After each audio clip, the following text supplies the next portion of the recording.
Thank you, everyone, for listening and sharing this podcast with others.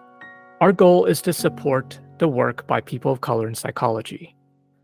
To support us, you can register for our continuing education courses available on TMCI's website and in today's episode's show notes.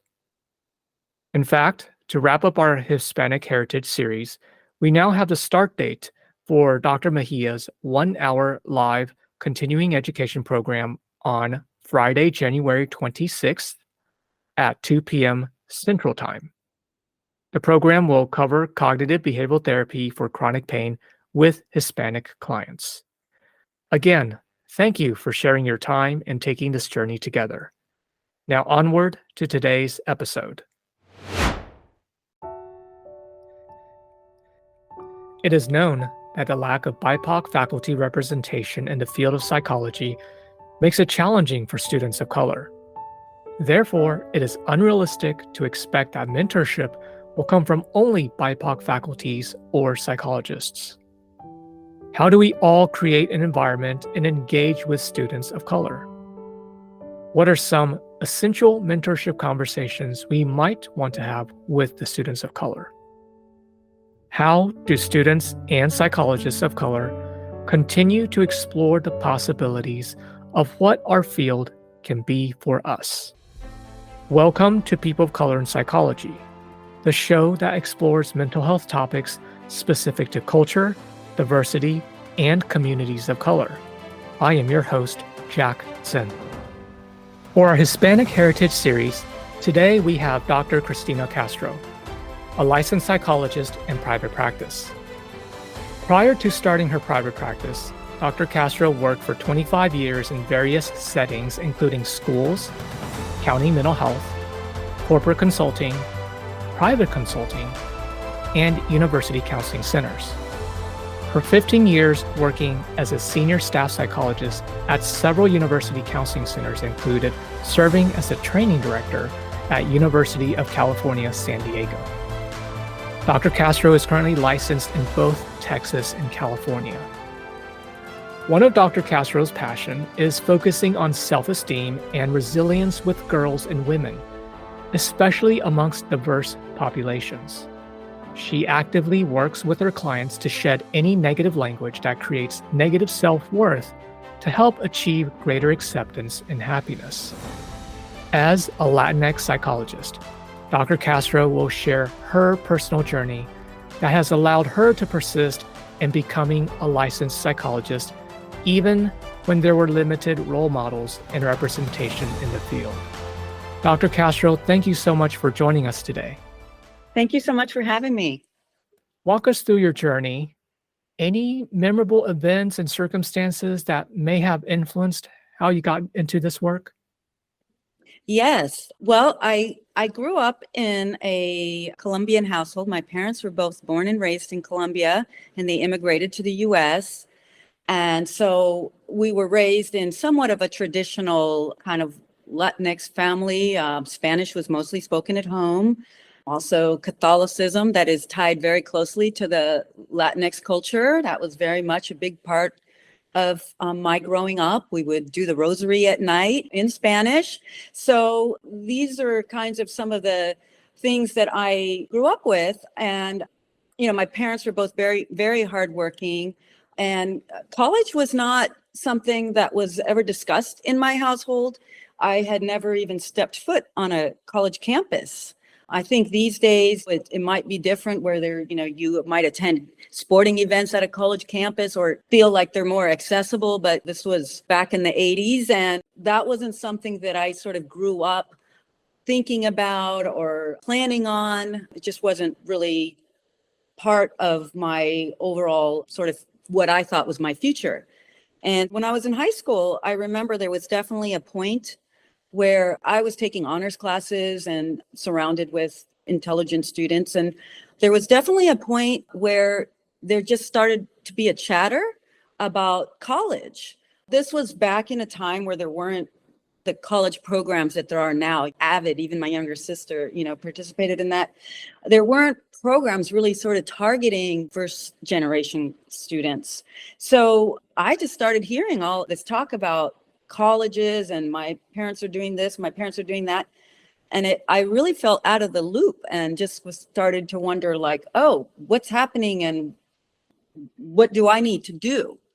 And so that kind of started me on a different trajectory where I started kind of getting more information, I think back in those times, and still for, I think, some first college generation students, financial aid can be challenging. The whole idea of it is daunting to think about getting student loans. So my journey started at a community college.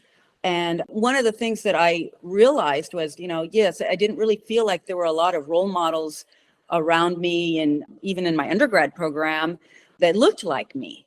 But something that I feel is very important is that if that is the case, we need to sort of look deeper into how can I get some support in whatever way, shape, or form that would be.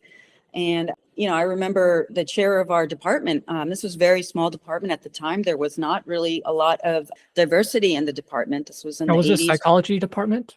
The psychology department, yes. Okay, so And so in terms of the undergrad experience, you received a bachelor's or studied psychology as your primary major? I did. Okay. Yes. And how did you get into that focus area? Because most first generation immigrant families, psychology as a field isn't even discussed. Yeah. So college in general wasn't discussed, let alone majors. So, but I remember when I was at the community college, I happened to be taking introductory to psychology. I just happened to pick that as a general education. And I started feeling really interested in the people aspect of the class. There's a lot of sort of like general information in that class. But when, I noticed that I'd get really excited when we talk about things related to learning behavior and groups of people. And so I took another class, and this was taught by a professor, and she was this much older woman from an indigenous culture, and her class was captivating. She just talked about psychology in a way that I just remember feeling like, wow, this is like something I could really enjoy doing. So that one class from that one woman of color really excited me to take more classes. And so by the time I finished up my AA degree, I knew I wanted to pursue psychology. And so I transferred and took all the classes. And along the way, it was very happenstance that I happened to make contact with the chair of the psychology department. And he was the one that actually encouraged me to pursue a master's degree. And I had never even thought about doing that. He just said, why don't you apply? And in my career, I just found myself getting propelled to the next step and the next step. So here, the chair of the department said, you should apply. And I did, and I got in. And then my supervisor in my master's program, when it was time to look for an internship, he said, you should consider an internship with at a university counseling center. I feel like that would really propel you in a different direction. And he was right, because that ended up being where I spent a lot of my career. So a couple of the things that I feel like were really, in addition to these people in my program, were some of the things that this small program that didn't have a lot of funding did. And one of the things was they gave us funding to attend a convention really close by to where we were studying. And they encouraged us as graduate, master's level students to go attend this conference. And I think that's where I started seeing more people like me. I started seeing people with doctorate degrees thinking, wow, it's all around me, and going to see these people that we were reading about, Aaron Beck and Mnuchin and Viktor Frankl. I mean, I heard him speak, and all of these things just started sort of putting just ideas in my head of, wow, I could keep going with this. These are things that I would have never thought to do.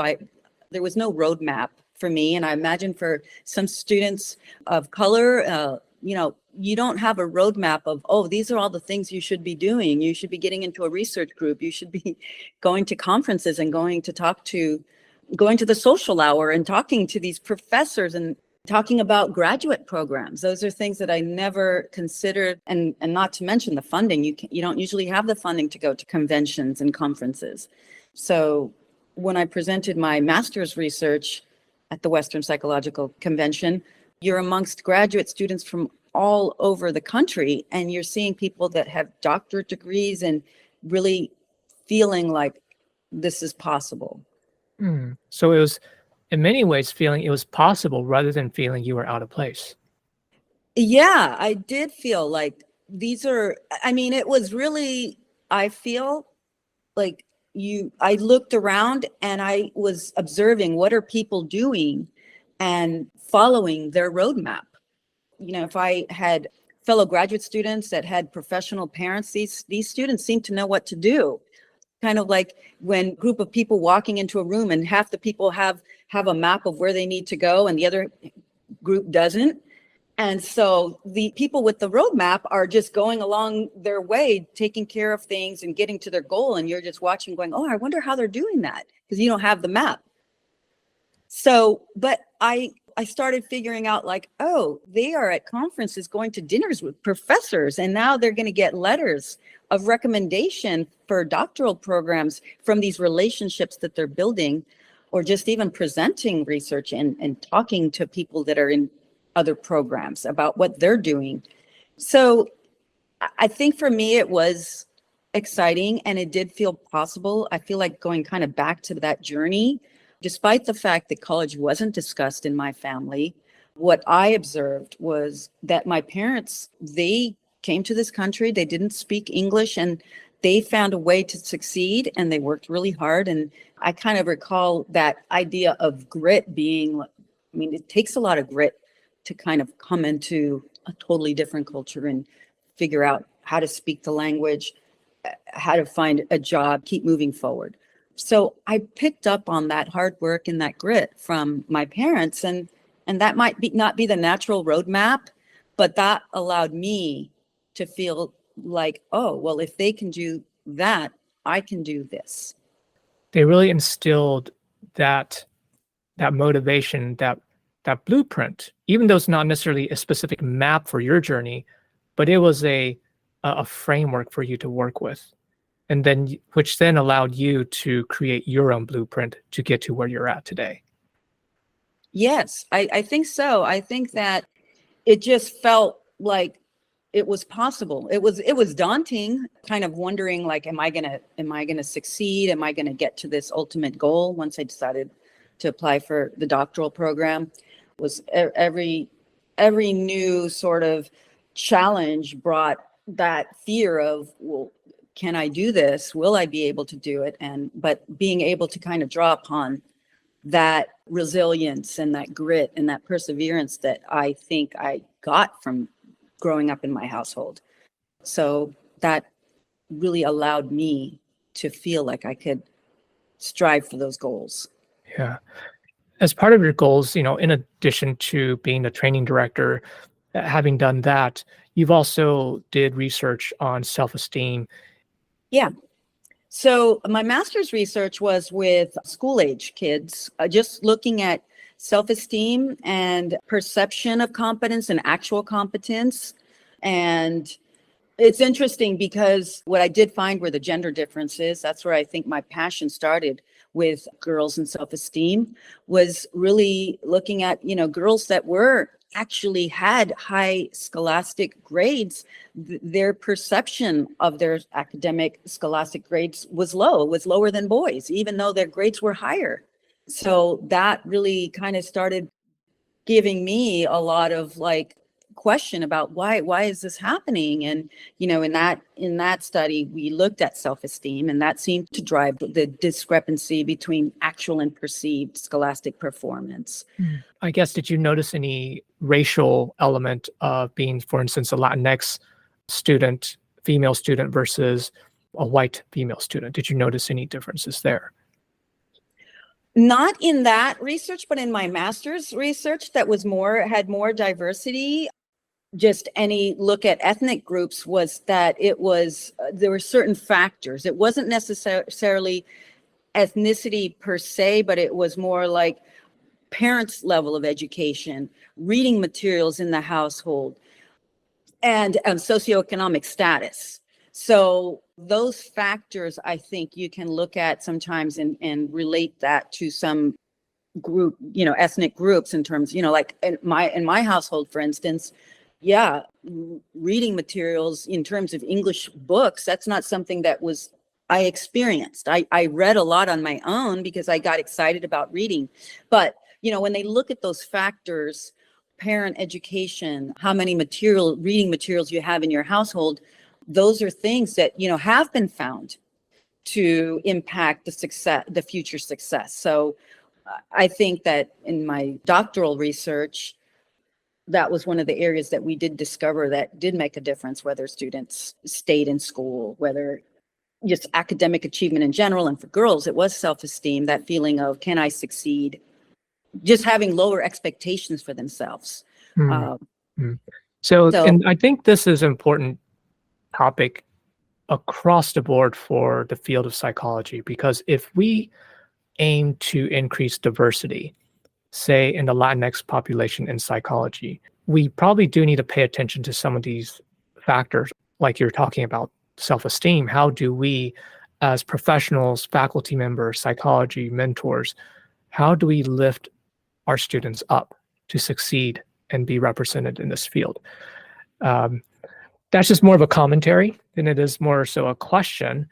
But I guess to paint a picture for our listeners, just regarding the importance of representation and how you yourself have overcame and pursued, do you recall the proportion of Latinx psychologists at your time versus more so now? yes. So, I mean, even in, like I said, my undergraduate program, I don't even recall any Latinx professors. Once I got into my master's program, we did get one psychologist. He ended up being on my master's thesis committee. In terms of the students, there weren't a lot of students in my master's program. I was the only Latinx graduate student in my program. And then I remember, like, in the doctoral programs, I mean, at the time, so currently females, Latinx psychologists, Latinas, is about 5% in the nation. About a decade ago, it was 3%. And back when I was pursuing my degree, it was about 1%. So it's definitely changing for the better. I feel like I was lucky in that, even though that faculty representation wasn't there, like at my undergraduate level, I feel like somebody took the opportunity to help me find a roadmap. And I feel like, so yes, having people that look like you and are and doing things that you want to do in your life makes it a lot easier. Like, oh, wow, I'm seeing a lot of faculty that look like me. I can do that. And you have belief. But even if that isn't there, we want that to be there. But even if that's not there, my hope for faculty that work with students to reach out and not assume that they have that roadmap, that they know all the things they need to be doing, because we might not. It doesn't mean we're not bright, that we're not capable of achieving, because I feel like that is definitely the case. But we may not have the roadmap of what are the things we're supposed to be doing. I can't help but wonder the type of conversations a faculty or even a supervisor whether they can be having this type of conversation with their students. And that is, well, I know you have the skills, I know you have the capability. I'm actually just curious, where do you see yourself, or where would you like to take this degree to? And just hearing from the student what they envision and working with the students to create or connect those roadmaps for them to help them achieve. I think they may, the student may not know, what's possible for them, or that they can even achieve that. If they haven't seen it, maybe in their direct family or in their, the people around them, that might not be something they think. It's important to demystify, I guess, the process, because if you're not aware what those steps are, you might assume you can't do it. And so, the self-esteem factor can be there, and also just not knowing what it takes to get a certain degree. And so that is where the faculty can help demystify the process and help encourage them to apply. have you thought about applying to a master's program and they might think, no, I never thought about that. And so I think helping the encouragement, the demystifying, and the helping with there's this conference that's happening right up the road. I think you should go. I think, maybe we can look at funding, but once you start seeing like the world of psychology and how it operates, you go to a convention and these are the things that happen. Oh, there's this social hour and everybody hangs out and you can actually go talk to these people, or you go to these sessions and you're hearing these people speak about a topic and then you get really excited and engrossed and you think, oh, I see that connects with what I'm interested in. I wonder if I should talk to them or email them or try and connect with them. And what I have found is that, especially from what I've experienced with the Latinx culture, there is a lot of excitement to try and be a role model and help students. I mean, I have experienced that in the different places that I have, when I started my doctoral internship, the faculty that worked at the university, it's like all of a sudden they started reaching out to me. I'm an intern, brand new intern, and somehow they knew that I was there at the counseling center doing my internship, my last year of my doctoral program. And all of a sudden, this Latinx faculty are reaching out to me. In fact, the vice chancellor of student affairs reached out to me. And I was like shocked. And he brought me to his office and he wanted to talk to me about my thoughts about, my thoughts on the topic of, the Latinx women at the university and what did I want to contribute? How did I want to contribute? So there's a lot, I think, of excitement for Latinx faculty when they see students that are interested and excited about pursuing their careers in psychology. And I think that they're pretty open to helping, but it's just such a daunting process for a student to reach out. So I think that I've seen them do a really good job of reaching out to us. And even though it's very, like I said, daunting, it's also exciting to see them take an interest in your career. Yeah. And it sounds like from your experience, some of this interest isn't just with Latinx faculty members, it's also the importance of allyship. Absolutely. Absolutely. I feel like in my different programs, there were, I would say in my doctoral program and in my internship, I received so much support from my training director. She was amazing. Dr. Marianne Takamoto, I feel like seeing her in this role, that year I was also writing my dissertation, which was very daunting as well. And you're still, even if you're in your last year, there's still always questions because you're like, can I write a dissertation? And nobody that I knew had done that. And my supervisor would pass my office every day and he would greet me as Dr. Castro. And it was almost like it made me believe that I could do it. He was already calling me Dr. Castro. I was 1 year away, which felt like the biggest year of my life. There were a lot of things that happened that year that really affected me. And every day, good morning, Dr. Castro, good morning. And it was like, I started seeing myself as Dr. Castro. Like, oh, yeah, I'm Dr. Castro. I can do this. And it just continued to motivate me and make me believe that I'm going to do this. I can do this. Wow. In many ways, heartfelt, very endearing statement and encouraging to say that. And I'm also thinking about in your career as a woman of color, what were some challenges that you faced and overcame that you would be willing to share? I think that probably that question that you might have as a woman of color of, can I do this? Do I belong? So having those questions, and then there were different points in my, even my academic career where I feel like it wasn't only my internal question, where people would question, oh, how did you get into the program? And so it's like you might have your own self-doubt and then have somebody else also doubt you because of where you came from or what you look like. So I think that was difficult for me. And I feel like those are probably struggles that my parents experienced in their life. And so I knew that that's just sometimes what happens, and you have to work harder and you have to prove yourself. And I did. I mean, I remember in my doctoral program, so I already had my master's degree. I had already worked for several years before I went to my doctoral program. I'm not going to just drop out of my program because I feel like I don't belong here, or because people think I don't belong here. And then I'm not contributing and I'm not being a role model. And I was the first in my family to get a bachelor's, and I got a master's degree, and I got a doctoral degree. Now I have two nieces that also have college degrees. And so, I feel like that's why we persist, is because we want to also be role models. Dr. Castro, thank you so much for what you've shared with us today. And I would imagine that having gone through that experience, in spite of those challenges, you persisted because you felt it was so important to pave the way. You felt it was so important to also help others in your community create that opportunity. Well, Dr. Castro, is there any other final thoughts?